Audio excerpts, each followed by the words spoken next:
Hi everyone. So right now I'm going to give you an overview of the dissertation process.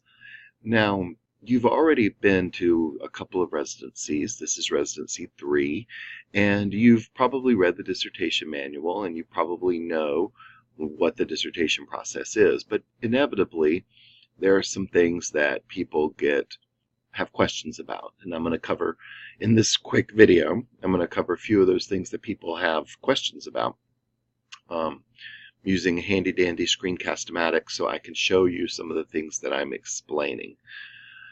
So the dissertation process, as you know, begins with the dissertation cycle, which is RESR 694A.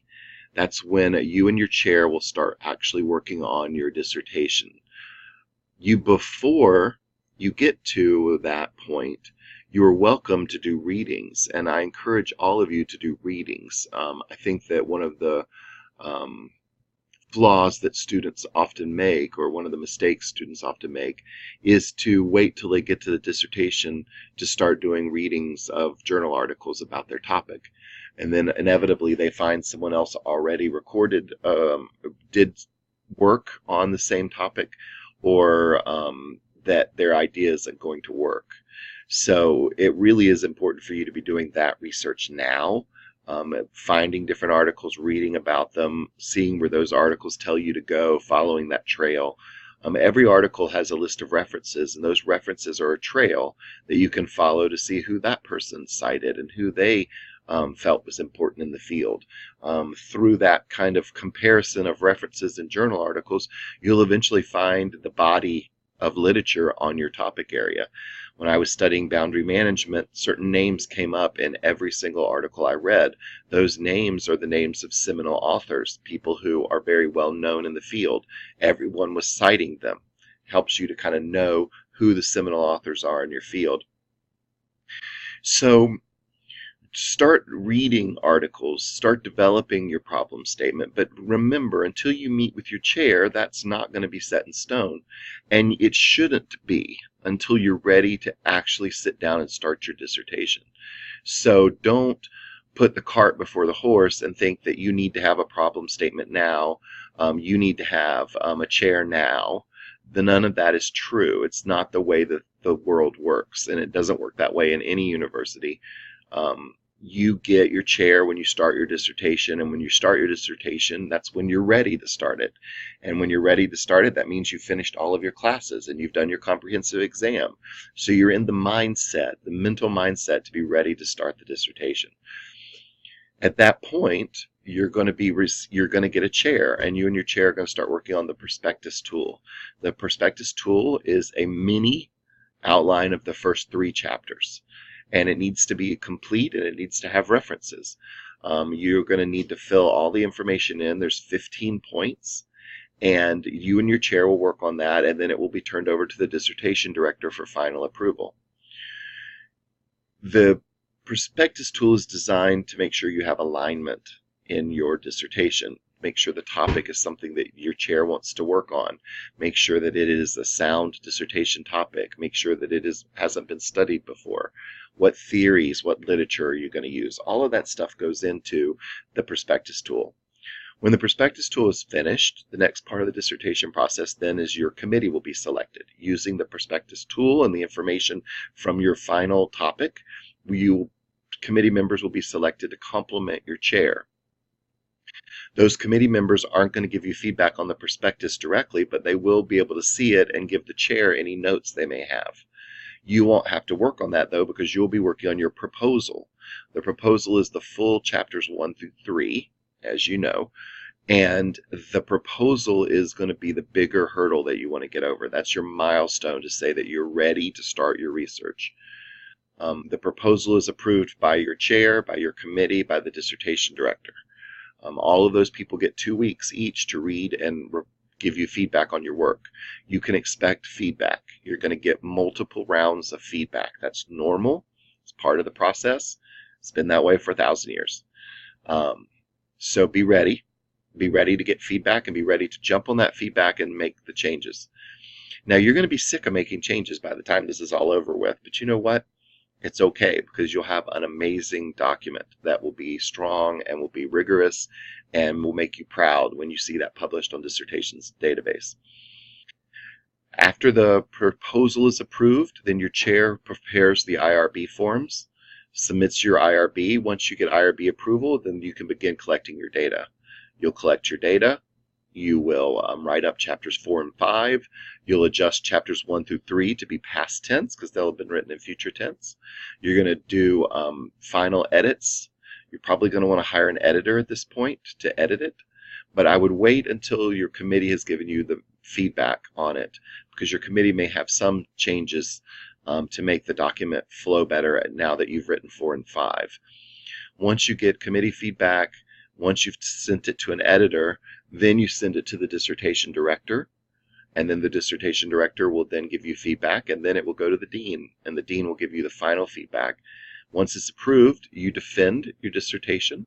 Oral defense of the dissertation is something that is a hallmark of a doctoral degree, and that can be online or in person, depending if you're local or if you want to fly in. Your chair and your committee listen to you talk about your findings, and then they ask you questions, and then you defend those questions. You'll also have 2 readers, which will be outside of your committee, and they will read the document, and they can also ask you questions about your document. This is to be sure that it is clear and that it's not just the focus of this committee, and it actually is applicable to the real world. Then you're a doctor, and you're done. Terminal degree, highest degree you can ever receive, doctor. It's a great thing to be. Okay, so enough lecture.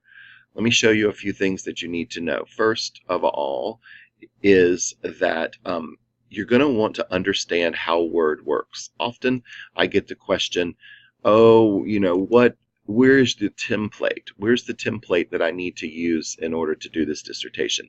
Should I buy software to do the dissertation? Should I, what do I need to know? How do I format this dissertation? The dissertation is APA format, and you should know APA by now, and that includes the margins, the spacing, the font, all of those things. However, with the dissertation, there is some changes that you need to know. The margin on the left is 1.5 inches. This is from the day when the dissertation was bound, and you need the extra room in the binding. There are other few conventions that you need to know. All of that is in your dissertation manual. All of the CityU exceptions to the rule is in the dissertation manual. But again, I hear all the time, but I need a template. I need a template. Well, let me tell you something. When you're working with a 300-page document, templates can become your worst enemy.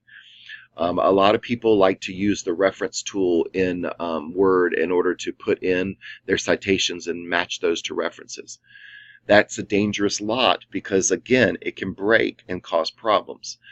If you do use some kind of reference manager in your Word document, you're going to want to make sure you convert those citations and references to plain text before you submit it for review, because you're going to want to be sure that those artificial mechanical links don't break and cause problems. But I like to think of this as the old-fashioned way, is you need to learn how to format your document. You need to know what here at the top, these are margins. You can go into the design mode, the layout mode, and you can pick your margins. You want to pick the margins, set the margins. You can do custom margins. In this case, we'd want to do a custom margin because the left-hand margin needs to be 1.5 inches. Everything else is an inch. There you go. Now you have that set.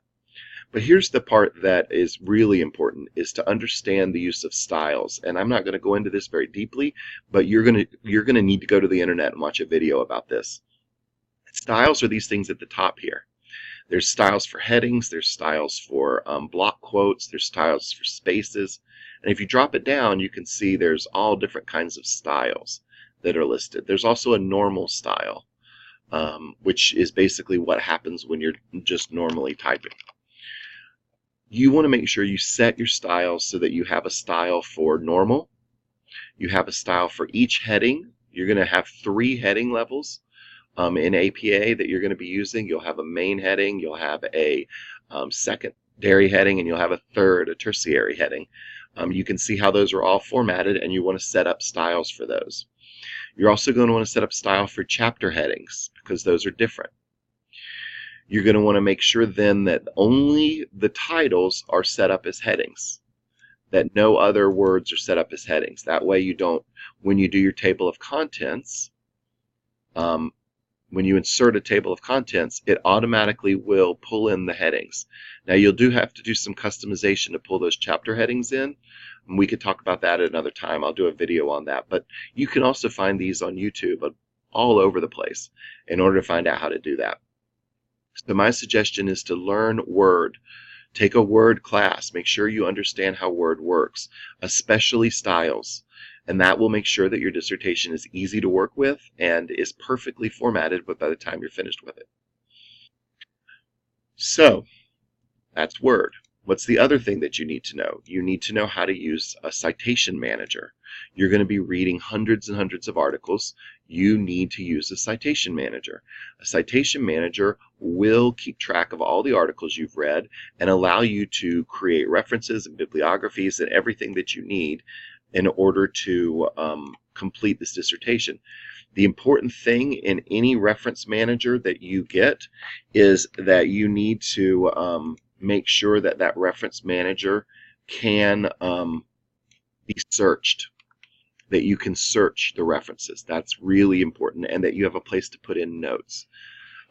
You all know that I use Zotero. Being the little link for Zotero.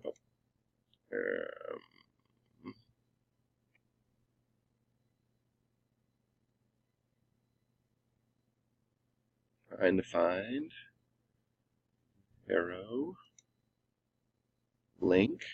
Let's see. Prepare these things in advance. Arrow is not popping up.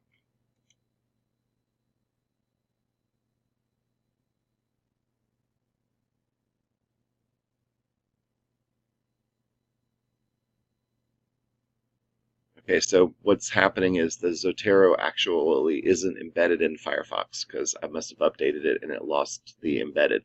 But Zotero can actually be embedded into Firefox. You can also do a standalone version of Zotero. I'm not entirely sure I have that on my computer at this point, but I can look for that at another time. The important thing is that you have a reference manager, and that reference manager can be searched and that you can keep all of your information in it. It's going to be important throughout the process because you're going to be starting to read articles now, and those articles are going to be important later because you may or may not change topics, and if you do, some of those articles may work, some of them may not. You don't want to lose any of them. You want to keep them. The goal is to only read an article one time. You read the article, you take good notes on the article. Those notes should be copied into your reference manager so that you have them searchable and available, and then you're set. But that's a video for another time. We'll talk more about this in our live workshop. For now, that's the dissertation process that you need to know. There's going to be more videos for you to watch. You can post any discussions you have in the discussion board.